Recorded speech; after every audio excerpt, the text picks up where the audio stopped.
Welcome back to the Chattable podcast, where enrich vocabulary and speak English with pride. Have you ever noticed that some of the heaviest burdens we carry are just totally invisible to the people around us? Yeah, absolutely. Like you might be navigating this massive life change or carrying this exhausting emotional weight, but to the rest of the world, you just look like you're walking down the street. Right, they have no idea. Exactly. So today, in this episode, we're looking closely at two concepts that perfectly describe that invisible friction. And that is the exact space we are operating in today. We are focusing on two distinct pieces of vocabulary.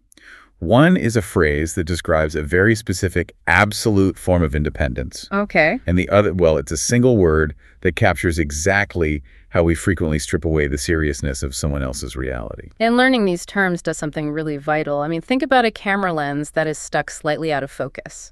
You're looking through the viewfinder at a complicated human situation, maybe a conflict at your job, and you can see the shapes, but the edges are bleeding together. You know something is wrong, but you can't describe it. Exactly. Learning the exact right vocabulary word is like finally clicking that lens into sharp, undeniable focus. You finally have a name for the dynamic you're experiencing. Which means you finally have the leverage to do something about it. These aren't just dictionary definitions to memorize. Right. They are practical tools. You can use them to decode complex global news, and in the very same breath, you can use them to articulate your own deeply personal boundaries. So let's start clicking that first lens into place. Our first vocabulary phrase for this episode is go it alone. Go it alone. Exactly. Now, the core definition here is taking on a task completely by yourself, without any help or safety net. But the phrase carries a much heavier psychological weight than simply being by yourself. It really does. And to understand why, we have to look at the history of the phrase. The origin of go it alone takes us back to the 1800s. Oh, wow. Yeah, and in this specific context, the word go doesn't just describe physical movement. It's not about walking from your living room to your kitchen. It's more about endurance. Precisely. In the 1800s usage, go implies dealing with life. It means proceeding down a long, unpredictable path. Right. So if you choose to go it alone, you are actively choosing to walk a difficult path entirely without a partner to share the burden. The friction is the point. Yeah. You're proceeding through a demanding situation and absorbing all of the shock yourself. Exactly. And our sources provide two really fascinating examples of this. Starting on a macro scale, the global picture. Yeah, so the source material highlights a very current dynamic regarding global defense. Right now, the future of the transatlantic alliance is viewed by some as highly uncertain. Which is a big deal. It is, because a military alliance requires absolute certainty to function as a deterrent. That doubt creates a vacuum. Consequently, many European countries are finding it increasingly necessary to go it alone regarding their defense strategy. Let's analyze the mechanics of that. Mm-hmm. An alliance is essentially a massive system of shared risk. Right. If a nation is part of an alliance, they distribute the financial cost and the psychological burden of defense. So deciding to go it alone on a national scale means a country is consciously choosing to sever that safety net. Which is an incredibly vulnerable yet fiercely independent posture to take. And that vulnerability is exactly why the phrase implies bravery.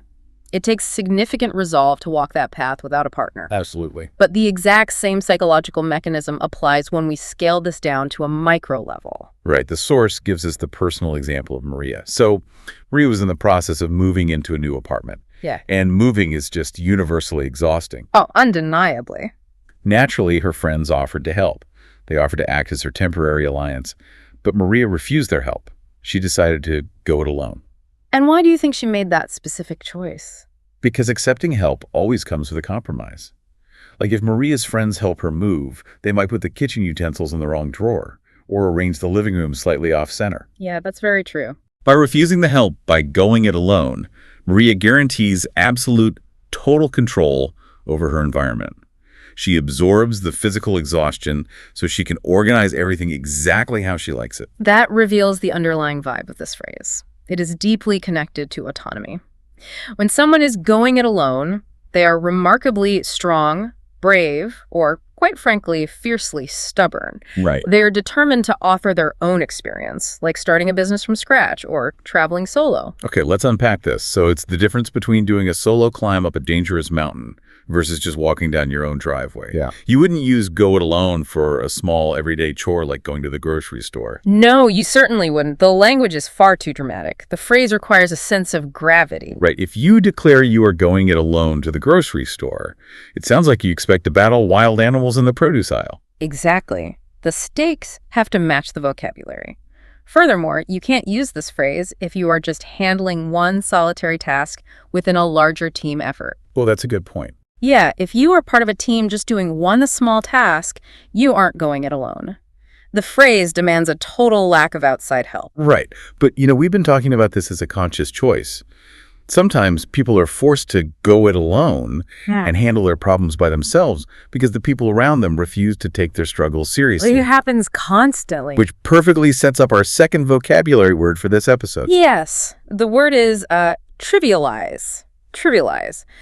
The core definition here is to take something that is genuinely serious or significant and actively make it seem unimportant. It's essentially an act of psychological shrinking. Exactly. It is the act of making a severe problem look small or even silly. And the history of this word explains exactly how that shrinking process works. Okay. It traces directly back to the Latin word trivialis. In ancient Rome, trivialis simply meant common, or something that is found everywhere. Found everywhere. Yeah. Like the dirt at a busy intersection. Exactly like that.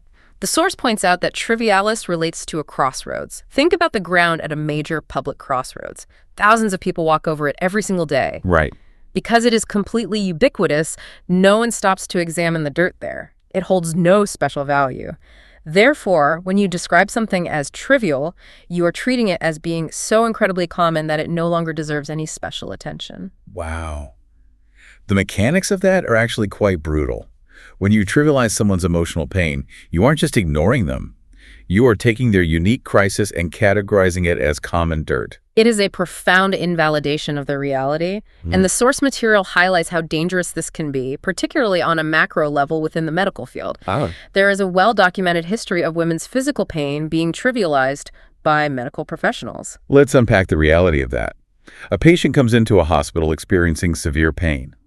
They want validation and a solution, but the medical professional dismisses the pain as exaggerated. By doing so, the doctor is utilizing that exact Latin concept of trivialis. They are categorizing it as a common complaint. And by labeling the pain as ordinary, they absolve themselves of the responsibility to investigate further. Which leaves the patient completely helpless. But this mechanism of shrinking other people's problems happens in mundane settings too, right? Yeah. Like our workplaces. Yes, the source gives us a highly relatable micro-level example about an employee named Kevin. He told his boss he was feeling severely burnt out. Burnout is a major issue. It requires structural change to fix. Exactly. But Kevin's boss didn't offer structural change. He trivialized Kevin's stress by saying, "Everyone feels that way sometimes." Wow. Everyone feels that way sometimes. Listen to how perfectly that echoes the ancient Latin root. Trivialis, found everywhere.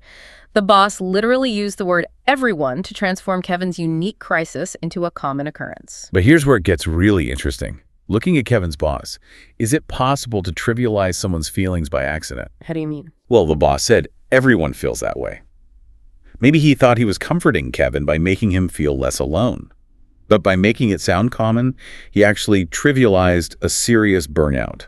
That is a very sharp observation, and it highlights the core meaning here. Whether intentional or not, treating a big problem like a common tiny thing strips away the gravity of the situation. So the intent doesn't matter. Not at all. The impact is erasure. It leaves the person feeling ignored. If Kevin's burnout is just common, then he has no right to ask for a lighter workload. Right, it forces them into a corner. Which establishes the vibe of the word.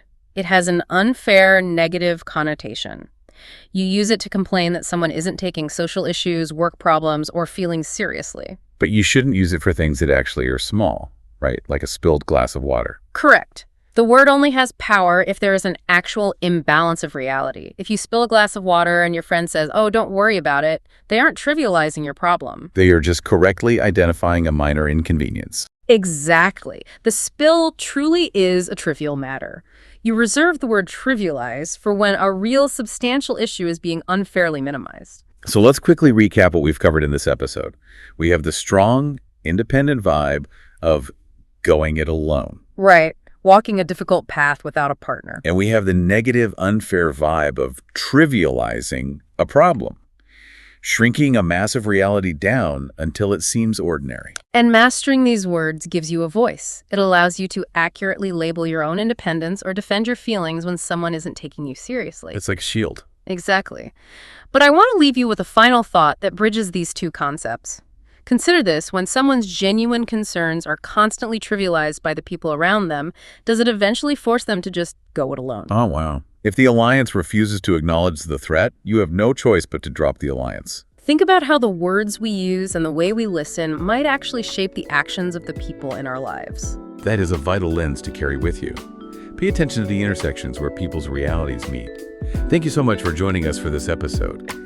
Practice your new vocabulary, be deeply careful not to shrink the burdens of others, and as always, continue speaking with pride.